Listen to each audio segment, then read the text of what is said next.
of us will never experience. You Right. figured out how to, you know what I'm saying? From trust me, don't please, brother, don't ever use that terminology ever again. That is not an accurate reflection of what you've done, because you figured out how Thank to you. take somebody. You figured out how to take somebody who messed up on a on a jet ski and turn that into $1 million moment. You know what I mean? That is brilliance. That's genius. So that's something that's not everyday stuff. Um, I think the question I would have for you is for both of you, and we talked about that start, is what would you tell your younger self if you were running into yourself when you were just starting Bam's Fest, and it was at that beginning, and you were bright eyed and bushy tailed, and you were ready to take on the world, you know, and Lenny, you had made that decision, and you talked to the team at Rockefeller, and they finally were like, okay, you know, you've been around enough, and they had that confidence in you. What would you tell yourself at that point? Um, to go forward? What would you go back and tell yourself to do differently? What would you tell yourself to to focus on? What's the advice you would give your younger self? Catherine first or Start off. myself? That's We'll Okay. start off with Catherine uh, because I see her shaking. I'm like, yeah. Start earlier. I really wish I actually started earlier. Because Boston might actually look a lot different. Um, and definitely, remain confident in what you know to be true about yourself. To Lenny's point, like, I'm 6'6". I can't change that. It is what it is. I'm gonna have this fat afro, and it is what it is. But I know that as a visionary, I'm already seeing 10, 15 years from now, and some of the people that are with me are not going to be with me in the future. But the vision is very clear, so I'm gonna make it happen just earlier in my life. Okay. All right, Lenny. What about you?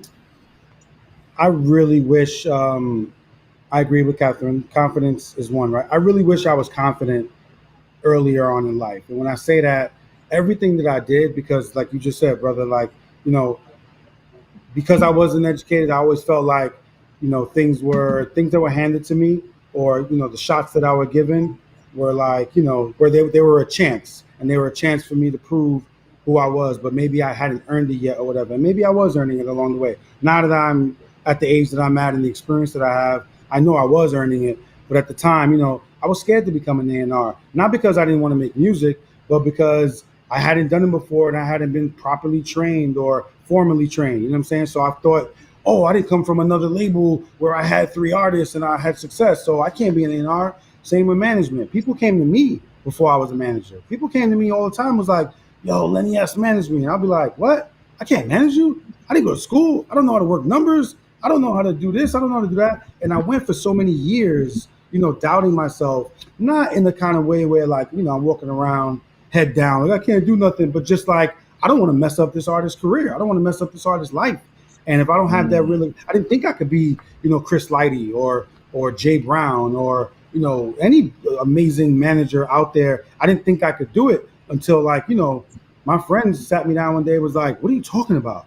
You got this person on the tour, you got this branding deal, you got this, showcase, you got this album deal, you got this, and they named me like, 10 managerial things that a manager would do. And but again, I didn't think of it like that. I thought of it as like, oh, I'm just going hard. Like, I don't, again, not maybe being formally trained, I didn't know that those were the things that were under management. I just thought those are things you did when you loved an artist. So when you go hard.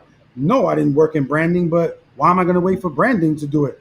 I'm going to meet the person from the Gap and I'm going to sell them this artist, and it's going to, you know what I mean? So that was my mentality, but I couldn't put those things together and say, hey, these are the things that make a great manager, or these are the things that make a great A&R. You know what I mean? And Damon Dash and Jay-Z and Biggs gave me that chance of being a great A&R, or an A&R at the time when I didn't know I could be. I just wanted to, but they was like, you bring us hot music, or you bring hot beats, or you talk about hot artists before they come out. That's what an A&R is, right? The discovery process of those people. So again, it just took me a while. Same now, I'm just coming out with my book, my photography book 25 years later. Obviously, that would have took some time, but this is something 10, 15 years ago, Swiss Beats and Steve Style were on me like, you're crazy, you should be dropping a book. And, had I listened, I could be on my fifth book by now.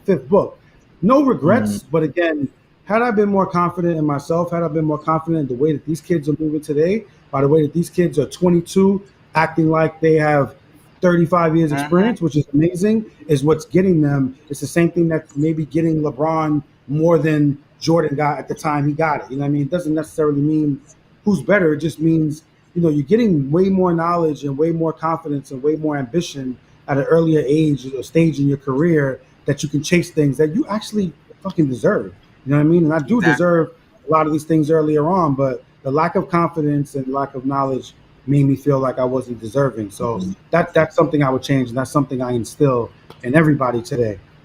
Really quickly, I'll just give you a quick example. I'm sorry if I'm long-winded. Please. No, you go as long as you want, brother. So, I was talking to Swiss Beats, right, about, I've never done an exhibit in a gallery show for my photos, so that's coming soon along with the book. And, Swiss is like, he's been like, oh man, one of my great friends who always pushed me. And we were talking about how this has to do with We All We Got. We were talking about how he wants to make my show the biggest show and the biggest, sponsors and black tie, and it's going to be the most amazing thing in the world. And I was like, yeah, that's dope. I was like, yeah, and maybe we could do a second show or another show or have other rooms where I put these other photographers in that I want to showcase as well. And he stopped me and was like, you see what I mean? Like, I'm focusing on you. I want you to shine. And you're talking about 3 other photographers. But like, that's just my mentality. It's like, I don't want them to wait as long as I waited. And they're probably more talented than me. Raven, Ravy B, Ivan Barrios. Like, just like so many people that I'm fans of. And I'm like, nah, they're in their 20s. Like, they should be doing this now. I don't want them to wait like I waited. So again, man, we all we got, and just know that how powerful you are, know how beautiful and talented we are as Black and brown people, and then how much we dictate and lead and run the culture and everything, not just our communities, in the world. Well, just as an aside, I might know somebody in Boston that has a museum or two that we could bring that exhibit up to with you and them. So, let's make that happen. 100%. That's not going to cover. What'd you say? No, I'm saying 100%. Yes, please. Yes. Yeah, let's make that happen. Because that's a weekend. We're gonna have a good time, boy. We have the exhibit. We're gonna throw at least one good party. You know what I mean? So let's do it. Absolutely. I was gonna say I'll be up there. I'm gonna come up for when Virgil opens. He's opening, right? I think in July. Yeah, he's gonna be at the ICA. Yep. Yeah. So I'm gonna come up there for that. Spend like a weekend there. We should all get up and just kick it, have lunch or whatever. Absolutely. There it is. Don't get everybody in the chat excited, because they're gonna. I know something now. I was like getting text messages like, "Yo, put me on the list." Slow down, son. Slow down. Let's ease up. Well, listen, this has been an incredible conversation. We may have to do a part 2 at some time in the future where we continue to dig into these conversations. And I appreciate both of you all for sharing your stories, and letting us know about your journeys to being in the spaces that you're in.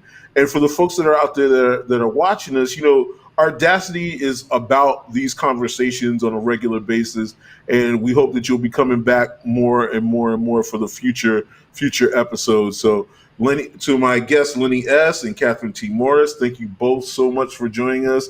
And to all you folks out there, thank you for being with us today. Thank you. It was an honor, guys. I appreciate you guys. Thank you, Lenny. Thank you, Greg. Thank you. Thanks. Yes, and I think, hold on, let me not get excited. I want to say I think we're clear. Hold on. Don't make me lie.